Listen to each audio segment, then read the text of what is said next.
Hello friends, इस video में हम लोग केमिस्ट्री के एक और क्वेश्चन को ट्रिक से सॉल्व करेंगे। क्वेश्चन कौन सा? क्वेश्चन नंबर 54 को ट्रिक से सॉल्व करेंगे।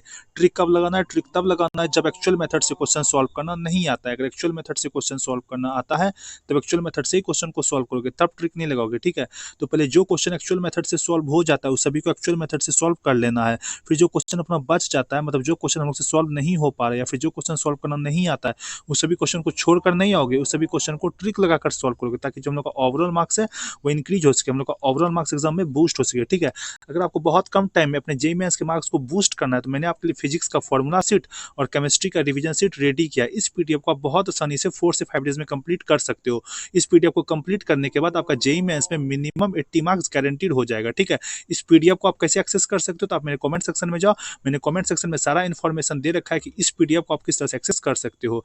केवल ट्रिक सीख लेने से आपका जेईई मेंस में मार्क्स इंप्रूव नहीं होने वाला। इस भ्रम में मत रहना कि केवल ट्रिक सीख लोगे तो आपका जेईई मेंस में मार्क्स इंप्रूव हो जाएगा। ठीक है, तो पहले क्या करोगे, जो फिजिक्स का फॉर्मूला सीट और केमिस्ट्री का जो रिवीजन सीट है इसको 4 से 5 डेज में कंप्लीट कर लो। ठीक है, जिसको आप बहुत आराम से 4 से 5 डेज में कंप्लीट कर सकते हो, इसमें कोई दिक्कत वाली बात नहीं है। ठीक है, तो क्या कहते हैं, अगर आपको पीडीएफ को एक्सेस करना है तो आप मेरे कमेंट सेक्शन में जाओ, पीडीएफ को एक्सेस जरूर कर लेना। ठीक है, अब इस क्वेश्चन में काफी इंटरेस्टिंग ट्रिक लगेंगे। इसमें कौन सा ट्रिक लगेगा? तो जब भी हम लोग को अपोजिट ऑप्शंस दे रखा हो, जब भी क्या दे रखा हो, जब भी अपोजिट ऑप्शंस दे रखा हो, एक दूसरे का अपोजिट दे रखा हो, दो ऑप्शन अगर एक दूसरे का अपोजिट दे रखा हो तो आंसर उसी में से होने का चांसेस क्या होता है? अपना ज्यादा होता है, अधिक होता है। ठीक है, इस क्वेश्चन टोटल 4 ऑप्शन हम लोग को दे रखा है।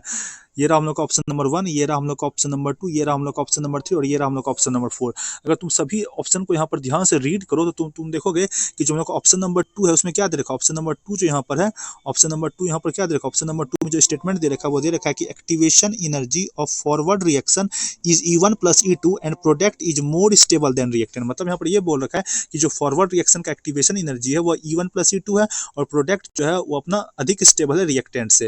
अब क्या कहते हैं, ऑप्शन नंबर 3 में क्या दे रखा है? ऑप्शन नंबर 3 में बोल रखा है कि activation energy of forward reaction is E1 + E2 and product, यहाँ पर क्या दे रखा है कि activation energy of forward reaction is E1 + E2 and product is less stable then reactant. मतलब ऑप्शन नंबर 3 में बोल रखा है कि फॉरवर्ड रिएक्शन का एक्टिवेशन एनर्जी तो सेम ही दे रखा है E1 + E2 और प्रोडक्ट जो है वो लेस स्टेबल है रिएक्टेंट से। तो यहाँ पर हम लोग बोल सकते हैं जो अपना स्टेटमेंट कहते हैं, यहाँ जो ऑप्शन नंबर 2 है, यहाँ जो ऑप्शन नंबर 2 है और यहाँ जो ऑप्शन नंबर अपना 3 है, ये दोनों ऑप्शन अपना क्या है? अपोजिट ऑप्शन एक दूसरे का। क्योंकि ऑप्शन 2 ऑप्शन 3 में क्या कहते हैं, फॉरवर्ड रिएक्शन का एक्टिवेशन एनर्जी सेम दे रखा है E1 + E2। डिफरेंस कितना सा है? डिफरेंस बस इतना सा है कि ऑप्शन नंबर 2 में बोल रखा है कि प्रोडक्ट मोर स्टेबल है रिएक्टेंट से और ऑप्शन नंबर 3 में बोल रखा है कि प्रोडक्ट लेस स्टेबल है रिएक्टेंट से। ठीक है, तो हम लोग बोल सकते हैं कि अपना ऑप्शन 2 ऑप्शन 3 अपोजिट स्टेटमेंट है। अपोजिट स्टेटमेंट बोलो या फिर अपोजिट ऑप्शन बोलो, ठीक है, एक ही बात है।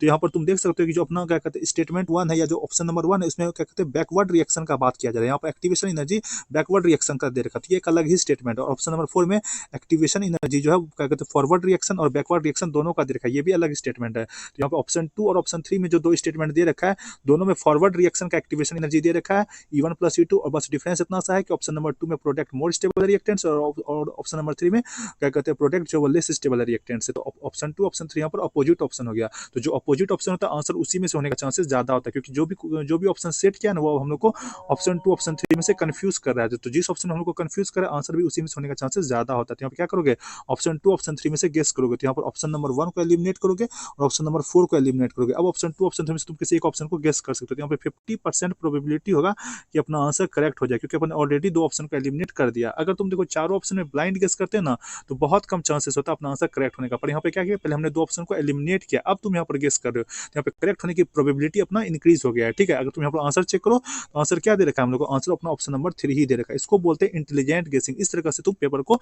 अटेम्प्ट कर सकते हो। अगर आपको वीडियो पसंद आया तो प्लीज वीडियो को लाइक कीजिए, चैनल को सब्सक्राइब कीजिए। Thank you.